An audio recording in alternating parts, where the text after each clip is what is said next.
what's going on, guys? It's JMass, and I'm back again with another dope adventure. You remember how in last week's video I visited an abandoned fort on an island? Well, once again, we're doing the same thing. I'm going to be exploring another abandoned fort on another island, but as you can see by the flag behind me, this one's going to be in Canada. So this is actually my very first Canadian exploration video. More specifically, I'm actually in the city of Halifax, Nova Scotia right now. My very first time here in Halifax, and I gotta say, absolutely loving it. Gorgeous city with a lot of history and great food. But today we're going to be going to George's Island. It's located in the middle of the Halifax Harbour, which, by the way, directly behind me, beautiful harbor right here, leads right out into the ocean. But we're going to be making our way over to George's Island to check out the abandoned Fort Charlotte. I have a lot of history to get into as we go over there, but I got to catch my ferry ASAP. So join me as we hop onto the ferry, make our way over to George's Island here in Halifax Harbour in Halifax, Nova Scotia, Canada. And then I'll get more into detail about the history. See you there.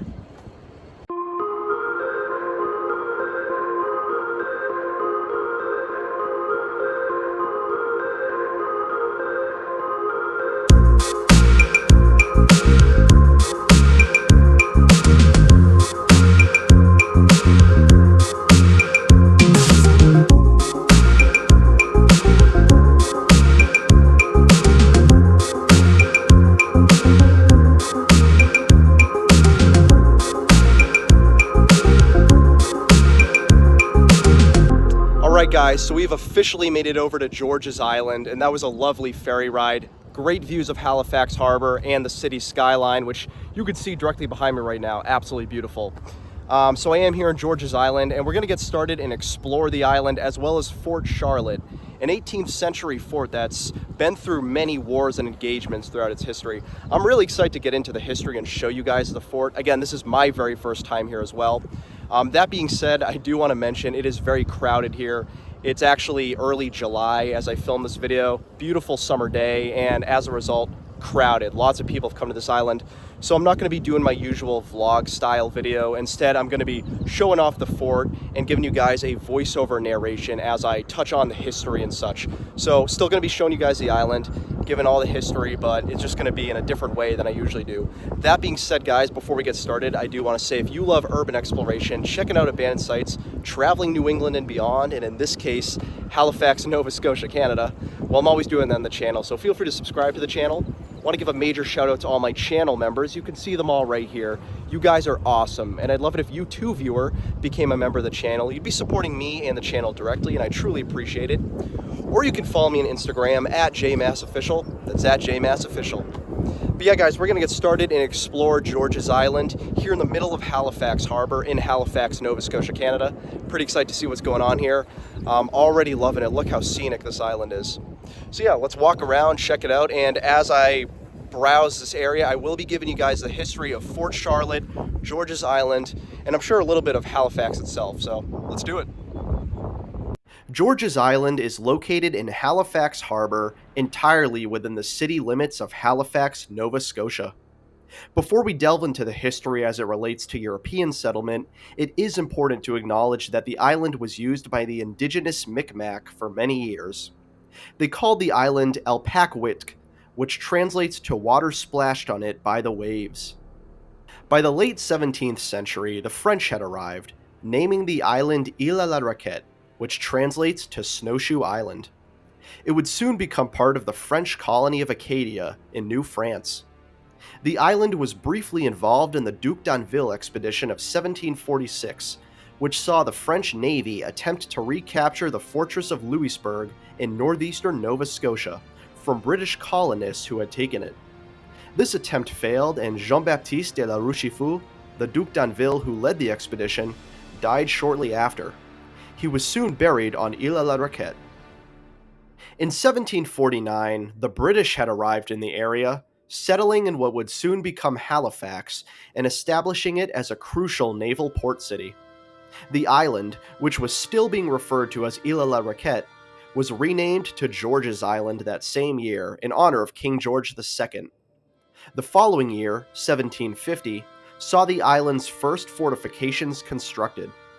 This was during the Father Le Lut's War, a war between the British and the French, fought between 1749 and 1755. The Father Le Lutz War was the second of three major regional wars between the British and the French. It came after the King George's War and eventually led into the French and Indian War.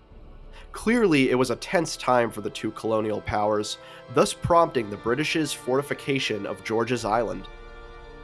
Although the primary objective was to fortify and militarize the island to ward off French attacks and to defend Halifax Harbour and the city at large, the British also used George's Island as a prison.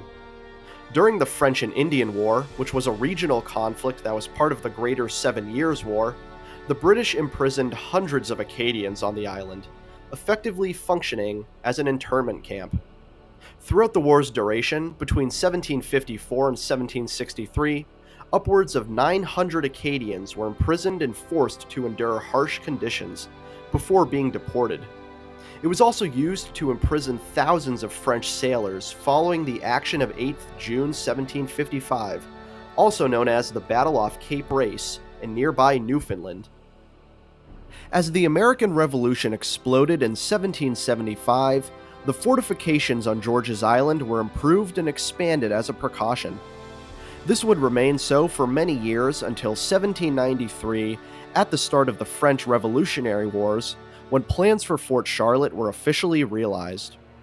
The fort was named for King George III's wife, Queen Charlotte, and construction was led by Prince Edward, who was the son of King George III and Queen Charlotte.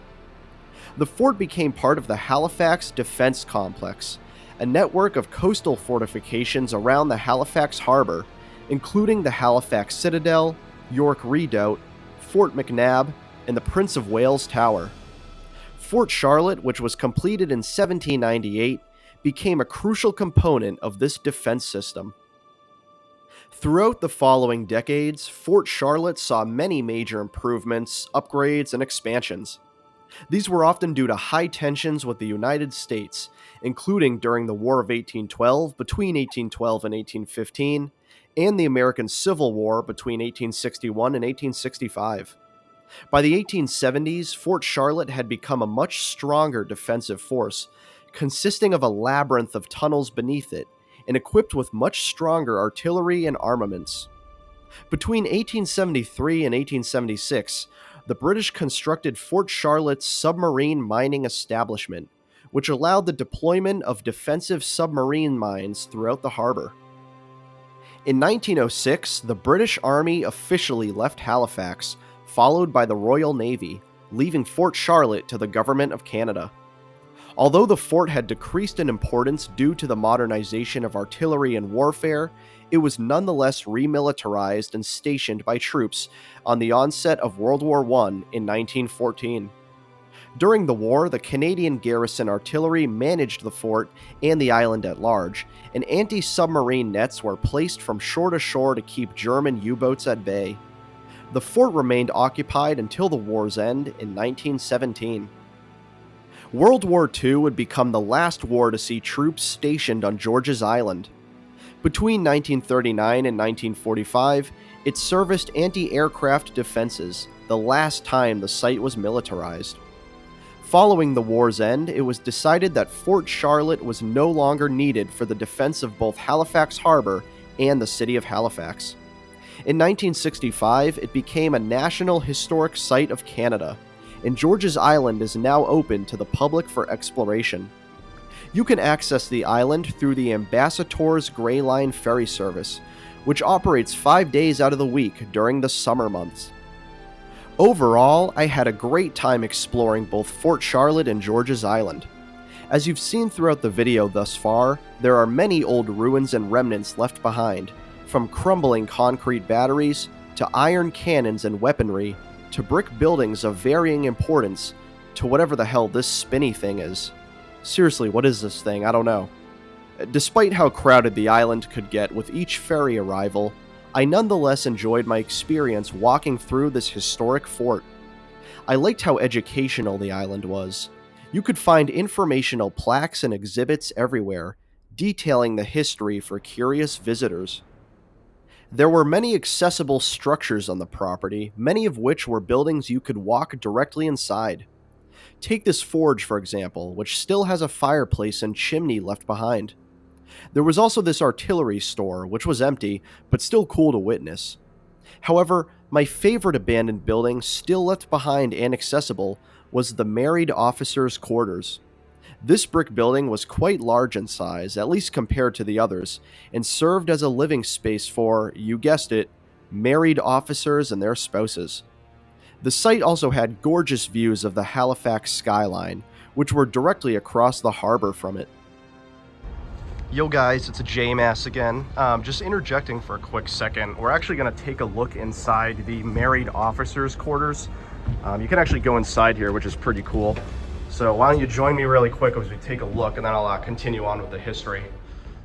So we're inside right now. This right here is the parlor, which I believe is, what we refer to as the living room, the main area right here. Pretty cool. Obviously it's pretty empty in here, but really interesting to see nonetheless. Let's take a look in here. This is the bedroom. So at one point, this is where the husbands and wives would sleep together right here. Really cool. Again, keep in mind, this is the married officers' quarters. Only married people are here. Another bedroom right here. Really interesting. Now let's take a look in this room, which I believe is the kitchen. Yes, this right here is the kitchen. So this is where they'd make their food. Pretty cool to see the inside of this married officers' quarters. As the sign out front mentions, I mean, this was their home when they were stationed here on George's Island. It's not like they could make trips to mainland Halifax all the time. This is where they lived, this is where they ate, this is where they slept. And it's really interesting to see it up close and personal. Of course, empty and gutted today, but nonetheless, an interesting relic of history at a time when this island was heavily stationed and garrisoned with troops. My favorite experience on the island was being able to explore the labyrinth of tunnels below the fort, something I honestly didn't think I'd be able to do until I got there. They were doing free guided tours of a portion of the tunnel system, so I joined in with the group and delved deep down below. It was truly fascinating being able to witness how dark, damp, and cramped these tunnels were. It really was like a maze. This was just a small portion of a much vaster network of tunnels, which snaked throughout the entire island. One thing I want to mention is that there is a popular myth that George's Island has a very long tunnel link to the Halifax Citadel, which is another fortification located on a hill in mainland Halifax, just beyond the waterfront. I actually had a local from Halifax tell me this while I was there. As far as I'm aware, this is sadly just an urban legend, with no hard evidence ever proven. The last thing I'd like to touch upon is the George's Island Lighthouse, built in 1917. It was automated in 1972 and has been actively operated by the Canadian Coast Guard for decades. As a result, this lighthouse was off limits, being the only structure I was unable to explore up close. Still, I was able to view it from afar and it was truly scenic. I'm a huge fan of lighthouses, so it was a pleasure seeing this one standing tall, right up against the harbor and the city skyline. I was also able to see the former lighthouse keeper's house, which is also still left behind, although it's located several yards away from the lighthouse itself. Sadly, this was also one of the few inaccessible buildings on the island. Hey, thank you guys for joining me. I've been JMass as always, and this has been another dope adventure. And today we explored abandoned Fort Charlotte, located here on George's Island, in the middle of the Halifax Harbour, here in the city of Halifax, Nova Scotia, Canada. And man, I absolutely loved it. Such an amazing abandoned fort with so much to see, a lot of rich history dating back to the 18th century. In fact, I didn't think I'd be going inside the tunnels today, so that was a really cool treat to be able to go down in the tunnels and explore that. It really is like a labyrinth down there. But I hope you guys enjoyed me wandering around the island, checking out all the historical sites and giving you guys the history. Fascinating place. And again, this is my very first exploration here in Canada on the YouTube channel, although I have been to Canada many times. I love coming up here. So if any Canadians are watching this, let me know where I should go to next, because I always love coming up here. But yeah, guys, that's really about it for today. Fort Charlotte here on George's Island. I actually got to go catch my ferry to get back to mainland Halifax, just right over there.